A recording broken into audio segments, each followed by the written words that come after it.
This is a national emergency. Our work here will ensure a peace mankind has never seen. The world will remember this day.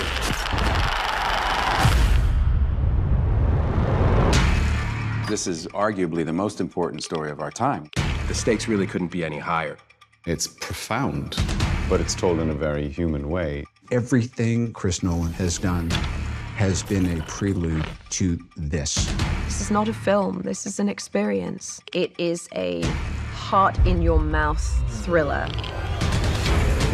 I've been interested in Oppenheimer's story for a long time. At some point, I learned this key piece of information that in the lead up to the Trinity test, they were dealing with the very small possibility that when they pushed that button, they would set fire to the atmosphere of the Earth and destroy the entire planet. And yet, they pushed that button. I wanted to take the audience into that extraordinary moment in human history.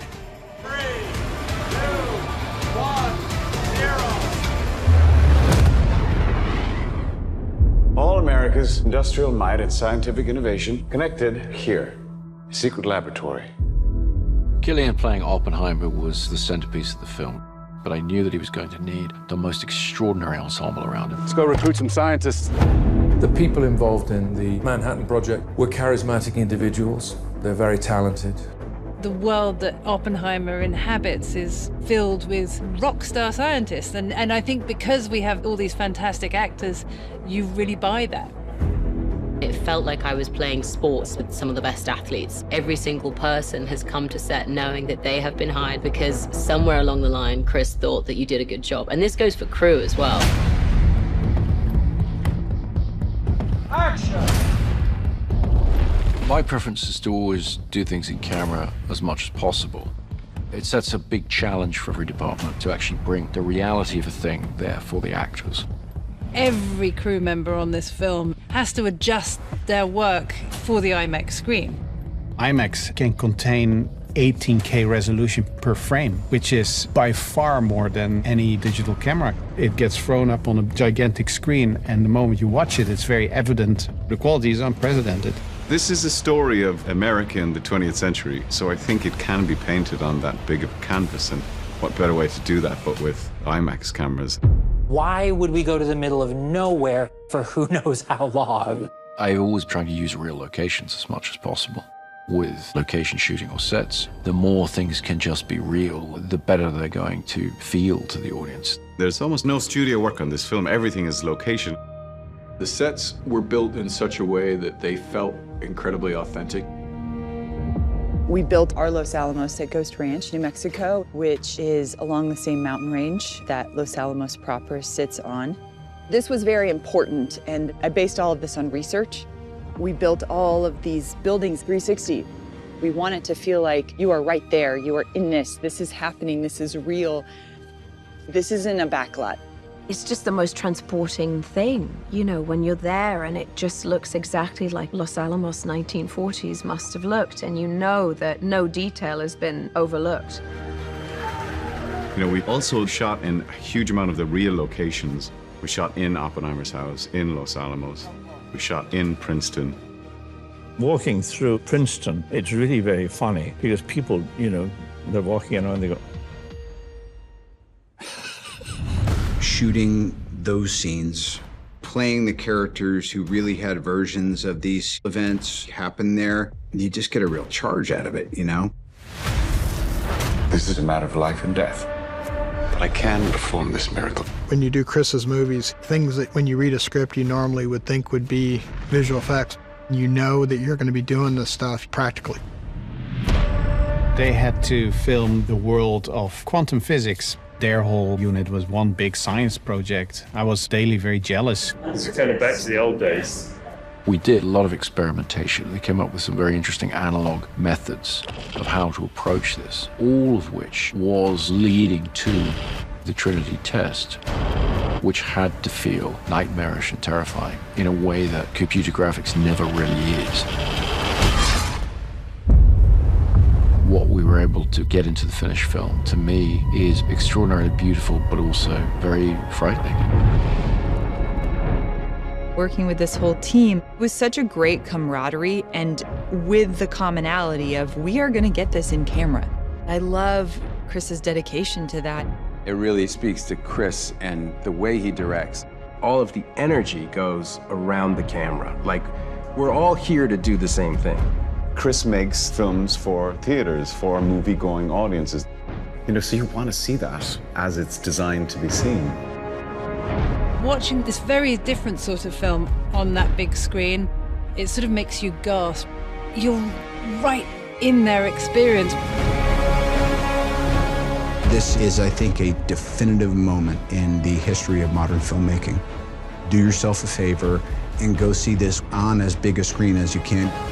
With the sound design and the score and the emotionality of it, this is an unforgettable, unmissable experience in a theater. You are the man who gave them the power to destroy themselves. We made Oppenheimer on the largest scale possible because the idea is to come and experience this. His story is monumental and epic and extraordinary. It really has to be seen on the big screen to be believed.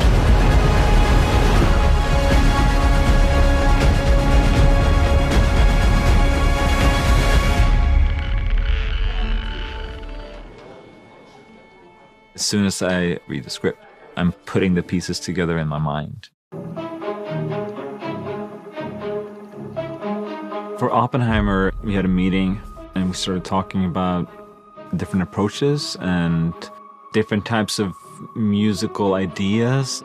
The film score grew very organically and very gradually from the smallest elements. And I had no preconceptions about the music for the film. Sometimes you have an idea for the soundscape of the world or the rhythm of it, and sometimes you don't. And in this case, all I had that I gave Ludwig was the idea of basing the score on the violin.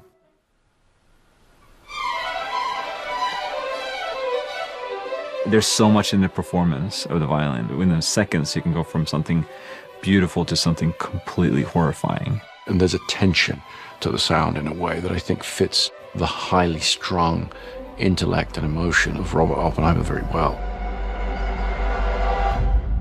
And that's just the organic part of it. That's just the strings. And then what comes on later is the production and the synthesizers.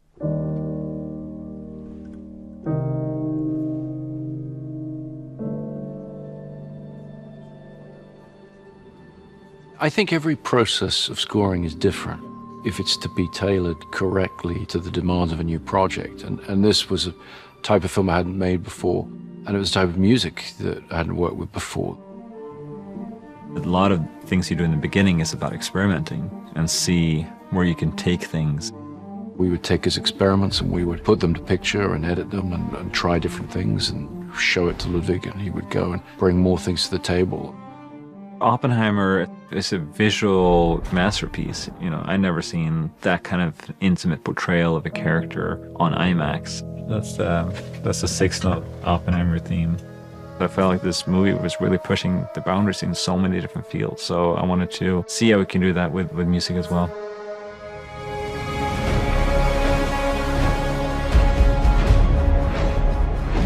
I think Ludwig's work on the film is both deeply personal and historically expansive. I think it really achieves an enormous amount of the effect of drawing the audience into the emotional dilemmas of the characters. I think he's really put together a very remarkable score.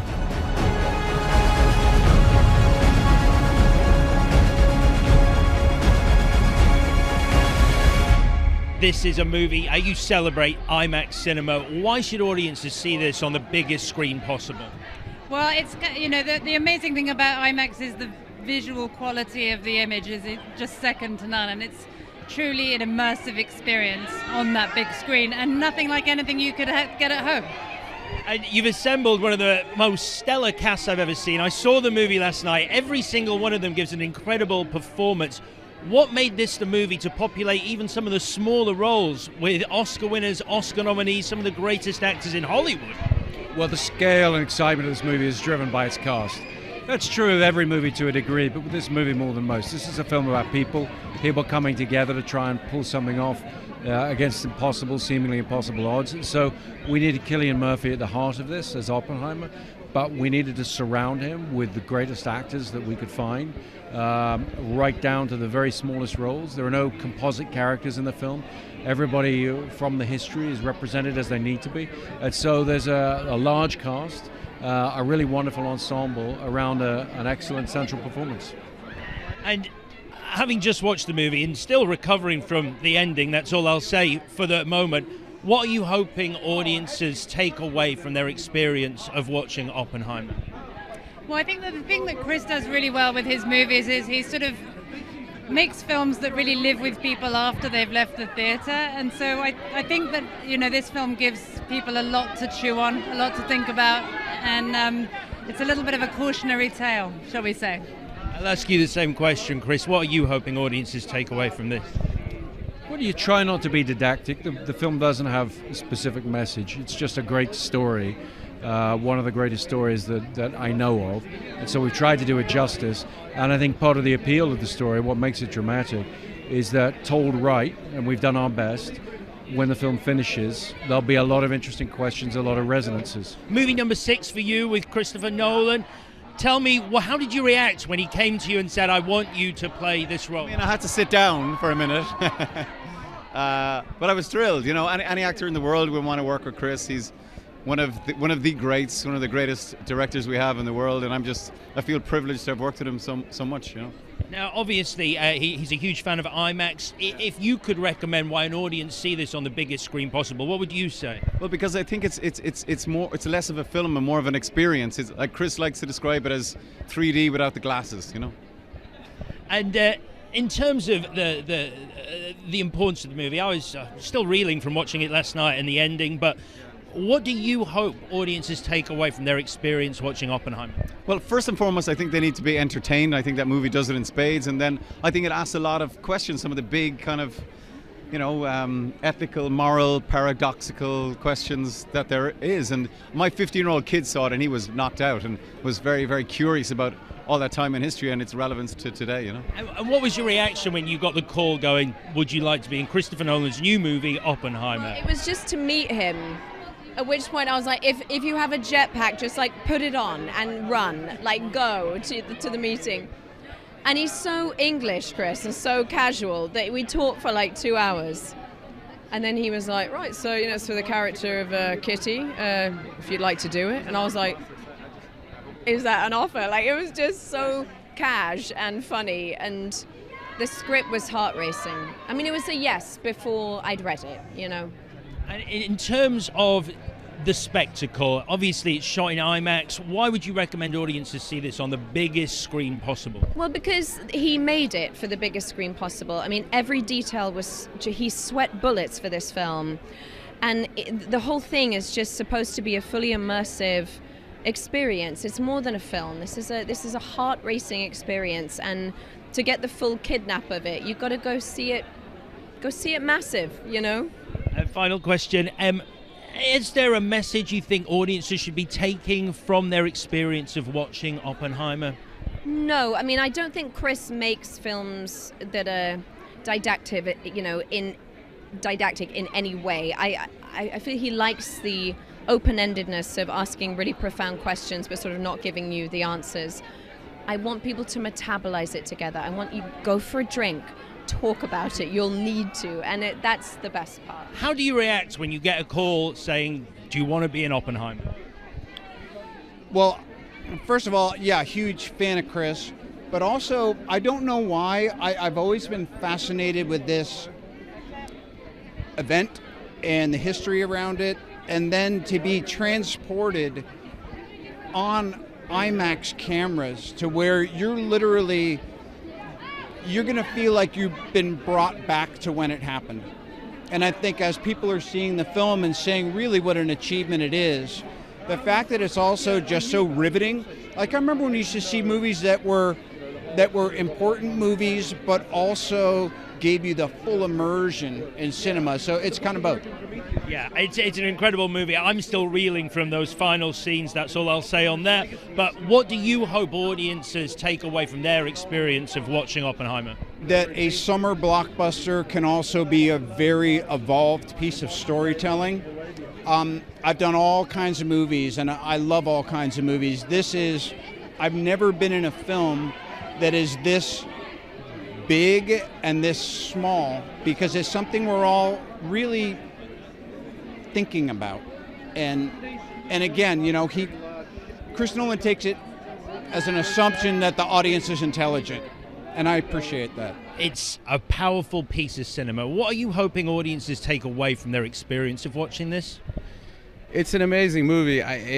All of his movies, he's never didactic about it. He really wants the audience to bring what they bring and to discuss. They're very thought-provoking movies that he makes. So I think that's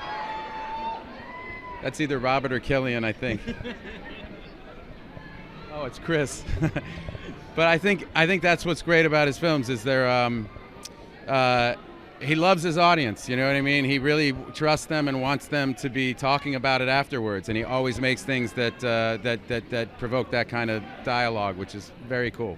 And finally, why would you suggest people see this on the biggest screen possible? Because that's how Chris Nolan made it to be seen, and he shot it with that in mind. Every single detail he put in was so that people can see it in its largest possible format. They invented black and white IMAX for sequences in this movie. I mean, it's just, that's how you should see it if you can. Yeah.